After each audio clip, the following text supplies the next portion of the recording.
श्री शिवाय नमस्तुभ्यम। दोस्तों, जैसा कि आप सभी लोग जानते हैं कि 15 फरवरी 2026 यानी रविवार को पड़ रही है फाल्गुन महीने की महाशिवरात्रि व्रत, जो बहुत ही खास है। और दोस्तों, ये वो तिथि है जो कि फाल्गुन महीने में रविवार को पड़ रही है। दोस्तों, इसी दिन किया जाने वाला पंडित जी द्वारा बताया गया एक लाल फूल और एक सफेद फूल वाले उपाय आप लोगों को जरूर करना चाहिए, क्योंकि दोस्तों ये एक ऐसा उपाय है जो कि हर दिन नहीं किया जाता। फाल्गुन महीने में जो रविवार की महाशिवरात्रि व्रत आती है उसी दिन किया जाता है।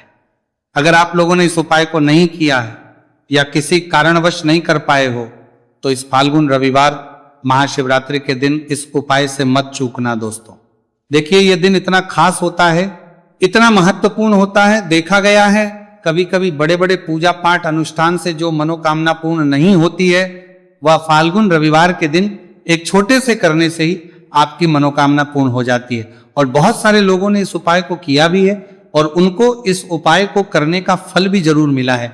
अगर आप लोग भी इस उपाय को इस रविवार के दिन करना चाहते हैं तो आप इस उपाय को पहले अच्छे से समझ लेना, सुन लेना, उसके बाद करना। आपको इस उपाय का फल जरूर मिलेगा, आपकी सभी मनोकामनाएं पूरी हो जाएंगी। दोस्तों, हम आपको यहां पर बता दें कि ये जो एक लाल फूल और एक सफेद फूल वाले उपाय है, ये उपाय पंडित जी ने अपनी अभी की सीहोर की कथा में ही बताया है। उपाय को करने से आपके घर में चाहे किसी भी प्रकार की दुख और समस्या क्यों ना चल रही हो, आपको उसका कारण भी नहीं पता है कि भाई ये समस्या किस कारण से चल रही है, उसका कुछ भी कारण हो सकता है। जैसे पितृदोष हो सकता है, कालसर्प दोष हो सकता है, या किसी भी तरह का मंगल दोष भी हो सकता है, और भी बहुत तरह के दोष होते, कुछ भी हो सकता है। पर आपको इस उपाय को करने के लिए अपने दोष को पता लगाने की भी जरूरत है। आपके घर में किस कारण से इतनी दुख और परेशानी आ रही है वो भी आपको पता लगाने की जरूरत नहीं है। बस रविवार को महाशिवरात्रि के दिन इस उपाय को कर लेना है, क्योंकि इसी एकमात्र उपाय को करने से आपके पूरे घर परिवार में सुख और शांति हो जाएगी। आपके घर में अच्छे अच्छे काम होने लगेंगे। आपकी जो भी मनोकामना होगी वह भी धीरे धीरे करके पूर्ण होना शुरू हो जाएगी। अब हम समझते हैं इस एक लाल फूल और एक सफेद फूल वाले उपाय को आपको करना कैसे है, किसको करना है, किस करना है और कैसे करना है। देखो, उपाय बिल्कुल आसान है, बस समझने वाली बात है। ध्यान से समझिए, उसके बाद ही आप लोग जो है इस उपाय को जरूर कीजिएगा। सबसे पहली चीज हम लोग ये समझते हैं कि इस एक लाल फूल और एक सफेद फूल वाले उपाय को इस आने वाली रविवार महाशिवरात्रि के दिन किसको करना है। तो देखिए, इस उपाय को घर के सभी सदस्यों को करने की बिल्कुल भी जरूरत नहीं है। घर में से कोई एक मुख्य बड़ा सदस्य इस उपाय को करेगा तो उस घर परिवार के सभी सदस्यों को इस उपाय को करने का फल मिल जाएगा। पर वो बड़ा सदस्य कौन होगा, कौन व्यक्ति इस उपाय को करेगा, तो यहां पर देखिए हम आपको बता दें, घर की जो बड़ी माताएं बहनें होंगी, घर की बड़ी माताओं बहनों में से कोई भी एक माता बहन इस वाले उपाय को कर सकती है। अपने पूरे घर परिवार के लिए घर में सभी सदस्यों को इस उपाय को करने की जरूरत नहीं है। मात्र घर की जो माताएं बहनें, उनमें से कोई भी एक माता बहन इस वाले उपाय को करेगी तो उसके घर परिवार के पूरे सदस्यों को इस उपाय का फल मिलेगा। अगर किसी कारणवश माताएं बहनें घर में उपस्थित ना हो या वो इस उपाय को ना कर रही हो, कुछ दिक्कत हो, तो भाई उस जगह पर फिर घर का कोई बड़ा व्यक्ति भी इस उपाय को कर सकता है। माताओं बहनों के कहने का मतलब यह था कि माताएं बहनें घर की लक्ष्मी होती है। जब घर की लक्ष्मी कोई उपाय करती है तो निश्चित ही भगवान शिव जी जल्दी प्रसन्न होते हैं और उपाय का फल में बहुत जल्दी और बहुत बड़ा करके भी यहां पर देते हैं। तो आप लोग ये बात समझ गए होंगे। अब हम ये बात समझते हैं कि इस वाले उपाय को हमें करना किस समय है। एक लाल फूल और एक सफेद फूल वाले उपाय को हमें महाशिवरात्रि के दिन करना किस समय है। तो देखिए, इस उपाय को करने का जो समय है, सुबह का समय भी है और शाम का समय भी है। अब देखिए, यहां पर हम मुख्य रूप से सुबह का समय नहीं बोलेंगे, क्योंकि देखिए ये जो महाशिवरात्रि है, और आप सभी लोग जानते हैं रविवार महाशिवरात्रि के दिन का प्रदोष काल का मतलब शाम का जो समय होता है ना, इस दिन भगवान शिव जी का सबसे प्रिय दिन होता है। तो आप लोग इसे एक लाल फूल एक सफेद फूल वाले उपाय को सुबह के समय भी कर सकते हो और शाम के समय प्रदोष काल में भी कर सकते हो। सुबह के समय अगर कर रहे हो तो 10 या फिर 11 बजे तक भी अगर उपाय करोगे तो भी आपको उपाय का फल मिलेगा। वही अगर शाम के समय कर रहे हो तो इस दिन जरूर शाम के समय का ध्यान रखना कि शाम के 6 बजे से लेकर 7 बजे के बीच में अगर आप इस उपाय को कर सकते हो तो बिल्कुल कर लेना, पूरी कोशिश करना। पर अगर किसी कारणवश इस समय के बीच में ना कर पाओ तो रात 8 बजे तक भी अगर आप उपाय को करोगे तो आपको उपाय का फल जरूर मिलेगा। ये बात आपको समझ आ गई कि आप इस उपाय को सुबह और शाम दोनों समय कर सकते हो, मतलब करना आपको एक ही समय है। घर में से किसी एक ही बड़े व्यक्ति को करना है, एक ही बार इस उपाय को करना है, दोनों समय नहीं करना है। आपको जो समय अच्छा लगे आप उस समय पर इस वाले उपाय को कर सकते हैं। तो चलिए जानते हैं इन विशेष उपायों के बारे में। लेकिन उससे पहले जो भी मेरे भाई मेरी प्यारी बहनें आज चैनल पर पहली बार आए हैं या मेरी आवाज आज पहली बार सुन रहे हैं, अगर आप भी महादेव के सच्चे भक्त हैं तो वीडियो को लाइक और चैनल को सब्सक्राइब जरूर कर लें और कमेंट बॉक्स में लिखें हर हर महादेव। देखो अब सबसे पहली बात आती है कि इस उपाय को हमें करना किस लिए है। जैसा कि हमने अभी आपसे बोला कि इस आपको उपाय को करने के बाद आपके जीवन में बहुत सारी खुशियां आएंगी, आपकी मनोकामनाएं पूर्ण होंगी, आपकी धन की समस्या दूर होगी, आपकी पैसों की समस्या दूर होगी। अब देखिए, अगर आप लोग सोच रहे हो कि भाई हमें अपना घर बनाना है पर घर बनाने के लिए पैसा नहीं है, हमें गाड़ी लेना है पर गाड़ी लेने के लिए पैसा नहीं है, हमें जमीन लेना है पर जमीन के लिए पैसों की कमी पड़ रही है, अगर ऐसी ही दिक्कत परेशानी या किसी भी तरह की धन से जुड़ी हुई समस्या या पैसों से जुड़ी हुई समस्या अगर आपके जीवन में चल रही है तो ये उपाय निश्चित ही आपके जीवन में बहुत सारे फल ला कर दे सकता है। इसीलिए अगर आपके घर में बहुत ज्यादा दिक्कत समस्या परेशानी चल रही है, धन से जुड़ी हुई पैसों से जुड़ी हुई, धन की बहुत ज्यादा कमी आ रही है, पैसों की आवक नहीं हो रही है, तो भाई आप लोगों को इस वाले उपाय को जरूर करना चाहिए। घर में से किसी एक भी बनने व्यक्ति को अब इस उपाय में करना क्या है वो सबसे पहले हम लोग जान लेते हैं। उपाय की सामग्री हम लोग सबसे पहले जानते हैं कि इस उपाय में किस किस चीज की आवश्यकता पड़ेगी। तो देखिए, उपाय का नाम तो एक लाल फूल और एक सफेद फूल वाला उपाय है, पर इस उपाय में कुल मिलाकर 4 सामग्री हमें लगने वाली, जो कि पंडित जी ने खुद सीहोर वाली कथा में बताया है। और जो हम आपको उपाय बताते हैं वो पंडित जी द्वारा बताए गए होते हैं, अलग से हम कुछ भी नहीं बताते हैं। तो यहां पर हम लोग समझते हैं कि इस उपाय की सामग्री क्या है। तो देखो, उपाय की जो सामग्री है वो 4 सामग्री है, जिसमें से सबसे पहली सामग्री है एक बेलपत्र। देखो बेलपत्र क्या होती है, बेलपत्र जो शिव की शिवलिंग पर चढ़ती है। दूसरी चीज है एक शमी पत्र, शमी पर शिवलिंग पर ही चढ़ता है। तीसरी चीज है दोस्तों एक लाल फूल, उपाय का नाम है, तो एक यहां पर आपको लाल फूल लेना है। अब ये लाल फूल कौन सा लेना है, देखो शिवलिंग के ऊपर जो लाल फूल चढ़ता हो उनमें से कोई भी एक लाल फूल पसंद कर लेना और वो कहीं से तोड़कर या कहीं से खरीद कर लेकर आना और उस लाल फूल को उपाय में प्रयोग कर लेना।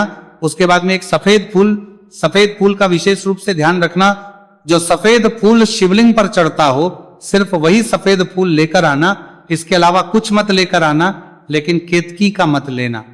तो एक मात्रा में ही आपको ये चारों सामग्री चाहिए, एक बेलपत्र, एक शमी पत्र, एक लाल फूल और एक सफेद फूल। ये चारों सामग्री आप लोग तैयार करके रख लें।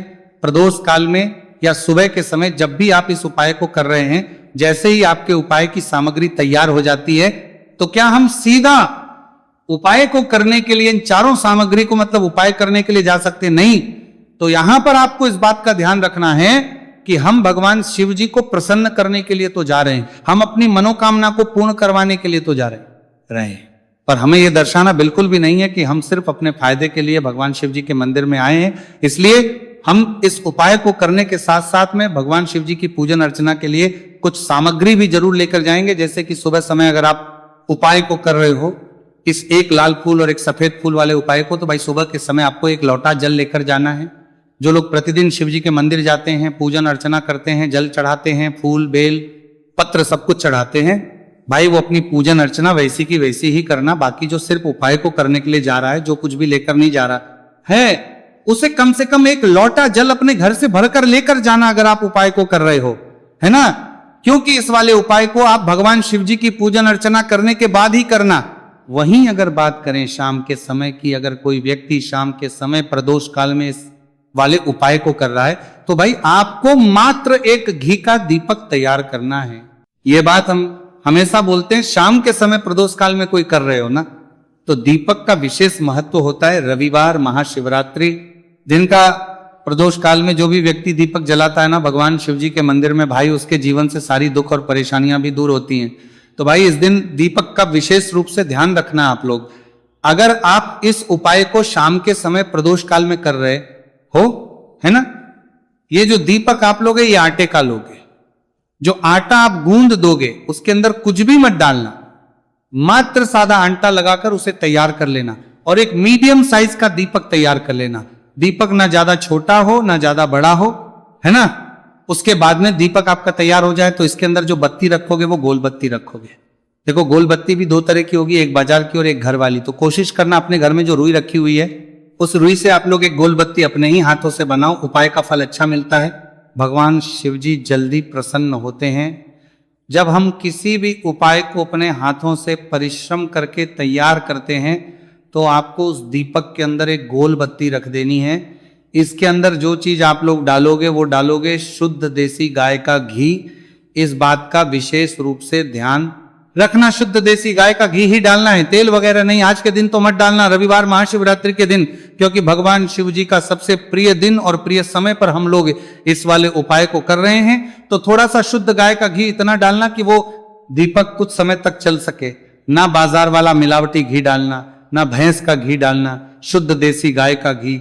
आपको ढूंढने में थोड़ी मतलब मेहनत लगेगी और महंगा भी मिलेगा, पर गाय के घी से भगवान शिव जी प्रसन्न होते हैं और उसी शुद्ध देसी गाय के घी से घर में बरकत भी बनी रहती है और हमारे घर में सुख शांति भी बनी रहती है। इसलिए शुद्ध देसी गाय का घी अपने घर में हमेशा रखा करो। वो भगवान शिव जी के कार्यों में भी उपयोग में आता है और उपायों में भी हम लोग प्रयोग कर सकते हैं। तो यहां पर आपकी सारी तैयारियां हो चुकी हैं। उपाय को करते समय शुद्धता का विशेष रूप से ध्यान रखिएगा। सुबह कर रहे हो तो भाई सुबह तो आपको स्नान करना ही करना है। बाकी शाम को कर रहे हो तो शाम को मात्र हाथ मुंह धोकर भी आप लोग इस वाले उपाय को कर सकते हो, कोई दिक्कत वाली बात नहीं है भाई। उपाय की पूरी सामग्री तैयार कर और पूजन सामग्री लेकर आपको भगवान शिव जी के मंदिर पहुंचना है, जो आपके घर के पास में हो, जहां पर शिवलिंग विराजित हो, शिवालय हो, वहां पर आप लोगों को पहुंचना है। और जैसे ही आप भगवान शिव जी के मंदिर में पहुंचते हो वहां जाकर ही उपाय शुरू नहीं करना है। पहले आपको भगवान शिव जी की पूजन अर्चना करना है। पूजन अर्चना कैसे करोगे? सुबह के समय गए हो तो एक लोटा जल वगैरह जो भी पूजन सामग्री लेकर गए हो उससे पहले पूजन सामग्री आप लोग मतलब पूजन भगवान शिव जी की कर लो। जो व्यक्ति सिर्फ एक लोटा जल लेकर गए हैं वो शिव जी के शिवलिंग पर मात्र एक लोटा जल एक धारा से धीरे धीरे करके चढ़ा लो। अपनी पूजन अर्चना आप लोग जो है पूरी कर लो पहले।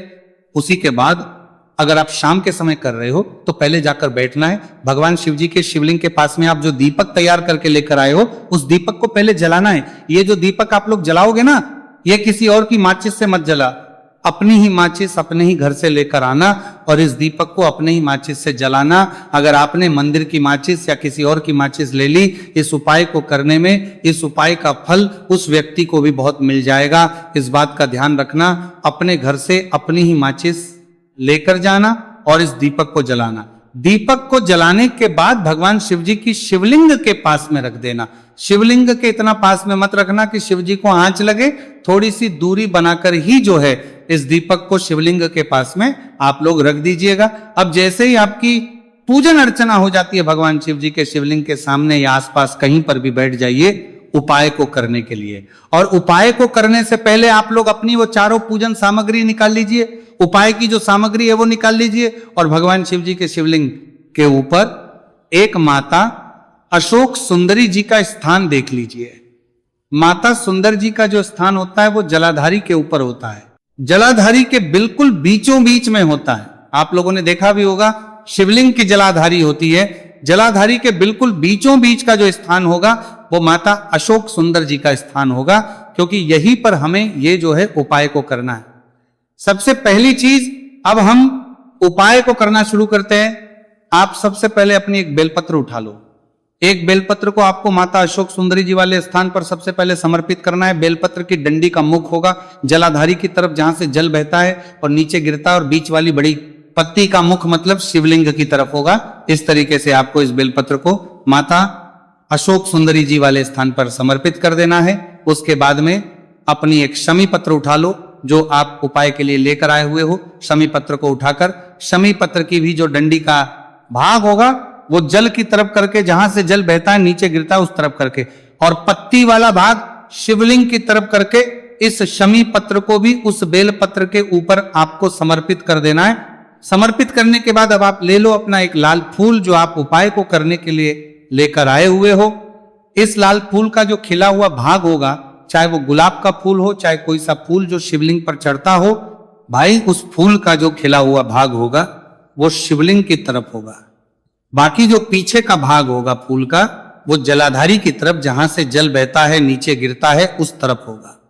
और आखिरी में आपका जो एक सफेद फूल बचा हुआ है, इस सफेद फूल को भी आपको लेना है, और सफेद फूल का जो खिला हुआ भाग होगा वो शिवलिंग की तरफ होगा, जहां पर शिवलिंग रखा हुआ है उस तरफ होगा, और डंडी का भाग जलाधारी के पीछे की तरफ हो जाएगा।